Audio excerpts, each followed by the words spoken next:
ఇవాళ మీరు ప్రత్యేక హోదా గురించి మాట్లాడుతున్నారు. కాంగ్రెస్ పార్టీ దోషి కదా ప్రత్యేక హోదా ఏపీకి దక్కకపోవడానికి? విభజన చట్టంలో ప్రత్యేక హోదా పెట్టకుండా అసలు రాష్ట్రాన్ని విభజించడమే చాలా అన్యాయంగా, అంటే ఒక రాష్ట్రం గాలికి పోతే పోయింది, రాజకీయంగా తనకు ప్రయోజనాలు దక్కితే చాలని ఆ రోజు కాంగ్రెస్ పార్టీ భావించింది నిజం కాదా? ఆంధ్రప్రదేశ్ మీద ఒక కక్ష గట్టి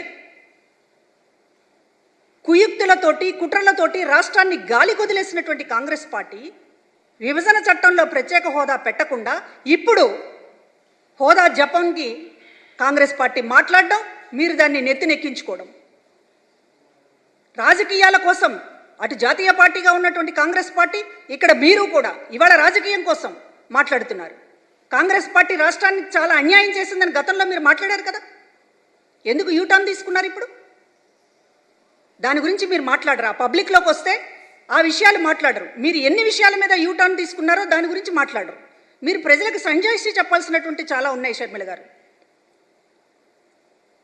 మీ వ్యక్తిగతమైనటువంటి ఎజెండాతోటి కోర్టుల పరిధిలో విచారణ పరిధిలో ఉన్నటువంటి అంశాలని భూతద్దంలో చూపించి ప్రజల ముందు ఏదో మాట్లాడాలని చెప్పి ప్రయత్నిస్తున్నారు. కడప ప్రజలు అర్థం చేసుకుంటారు, కానీ బయట ఉన్నటువంటి వాళ్ళకి వాస్తవాలు చెప్పాలి కనుక మేము మాట్లాడాల్సి వస్తుంది తప్ప కడప ప్రజల గురించి మాకు ఎటువంటి భయము ఆందోళన లేదు.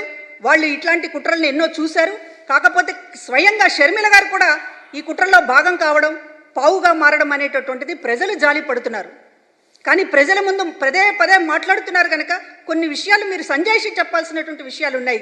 ఎప్పుడు దాడి చేయడం కాదు, ఎదురు దాడి చేయడం కాదు మీరు చేయాల్సింది, ప్రజల ముందు సంజాయిషి చెప్పాల్సినటువంటి కొన్ని విషయాలు ఉన్నాయి. అసలు తెలంగాణలో మీరు పార్టీ ఎందుకు పెట్టారు? ఎందుకు ఎత్తేసుకున్నారు? తెలంగాణలో పార్టీ పెట్టినప్పుడు మీరేం మాట్లాడారు?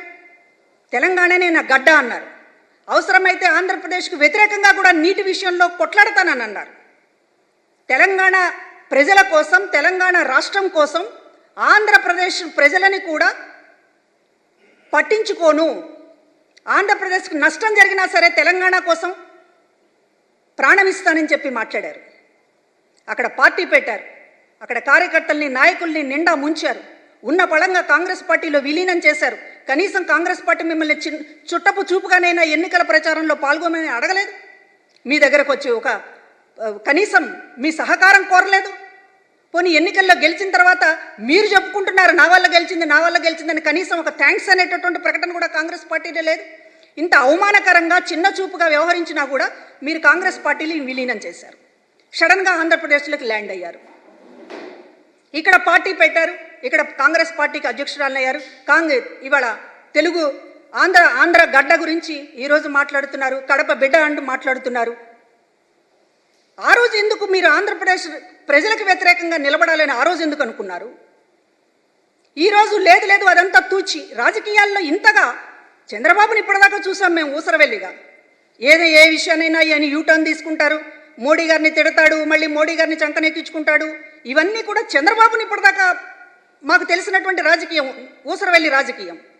కానీ ఇవాళ మీరు చేస్తున్నది ఏంటి? ఇన్ని యూటర్న్లు మీకు అప్పుడే ఏం అవసరం అవుతున్నాయి? ఎందుకు అవసరం అవుతున్నాయి? ప్రజల ముందు దీనికి వివరణ ఇవ్వాలి కదా. ఒక సభలో అన్న దీనికి వివరణ మాట్లాడకుండా హత్య రాజకీయాలు, లేకపోతే వ్యక్తిగతమైనటువంటి మీ బాధలు ఇవి చెప్పుకుంటున్నారు. సరే, మీరు చేసినటువంటి రాజకీయానికి సంజాయిషి కనీసం మీ వివరణ ప్రజల ముందు ఇవ్వాల్సినటువంటి బాధ్యత మీకు ఎప్పుడూ అనిపించడం లేదా?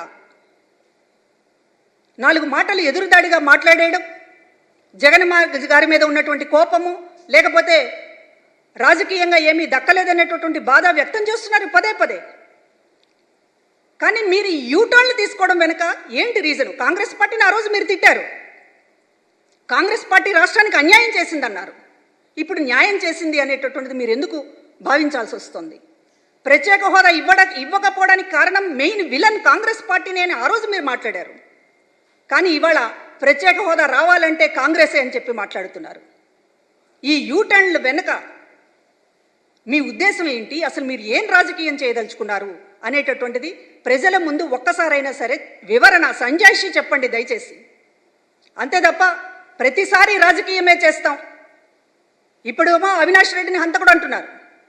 అవినాష్ రెడ్డి మీద దానికి కేసు విచారణలో ఉంది, నిజానిజాలు ఏమిటి అనేటటువంటిది ఇంకా తేలలేదు.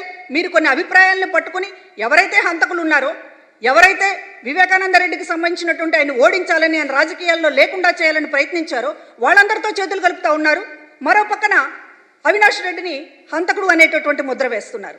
ఎన్నికల సమయంలో ఒక మనిషిని, ఒక అభ్యర్థిని పట్టుకుని ప్రూఫ్స్ లేకుండా నిరాధారంగా హంతకుడు అనేటటువంటి ముద్రతోటి రాజకీయం చేయడం అంటే ఇది ఎంత పతనమైనటువంటి రాజకీయమో మీకు అర్థం కావడం లేదా? 2 రోజులు అయితే జగన్మోహన్ రెడ్డిని కూడా అంటారు మీరు. మాకేమీ అనుమానం లేదు. మీరు ఏ స్థాయిలో ఉన్నారనేటటువంటిది మాకు కూడా అర్థమవుతోంది. రేపు జగన్మోహన్ రెడ్డి గారిని కూడా అంటారు. ఎందుకంటే ఓడించమని మీరు పిలుపునిస్తున్నారు. షర్మిల గారు, సునీత గారు జగన్మోహన్ రెడ్డి గారిని ఓడించండి అని పిలుపునిస్తున్నారు. అటు చంద్రబాబు ఎజెండా అయినా, అటు కాంగ్రెస్ పార్టీ ఎజెండా అయినా, బీజేపీ ఎజెండా అయినా, జనసేన ఎజెండా అయినా జగన్మోహన్ రెడ్డి గారు అధికారంలో ఉండకూడదు. జగన్మోహన్ రెడ్డి గారిని ఓడించండి అనేటటువంటిది ఏ కారణం లేకుండా, ఏ కారణం చెప్పకుండా, అసలు మీరు చేస్తున్నటువంటి రాజకీయం ఏంటో ప్రజల ముందు ఏ సంజాయిషి ఇవ్వకుండా జగన్మోహన్ రెడ్డిని ఓడించండి అని పిలుపునిస్తున్నారంటే మీ ఎజెండా ఏంటో ప్రజలకు తెలియడం లేదా? వీళ్ళందరి ఆశయం జగన్మోహన్ రెడ్డి గారిని ఓడించడం అనేటటువంటిది. ఇవాళ దానికి జతగట్టి మీరు జగన్మోహన్ రెడ్డి గారిని ఓడించండి అనేటటువంటిది న్యాయమైన డిమాండ్ అనిపించడానికి రేపు ఆయన్ని కూడా హంతకుడు అంటారు మీరు. అందులో అనుమానం ఏం లేదు. 2 రోజులు ఆగితే అదే మీ నోటి నుంచి వచ్చేటటువంటి మాట.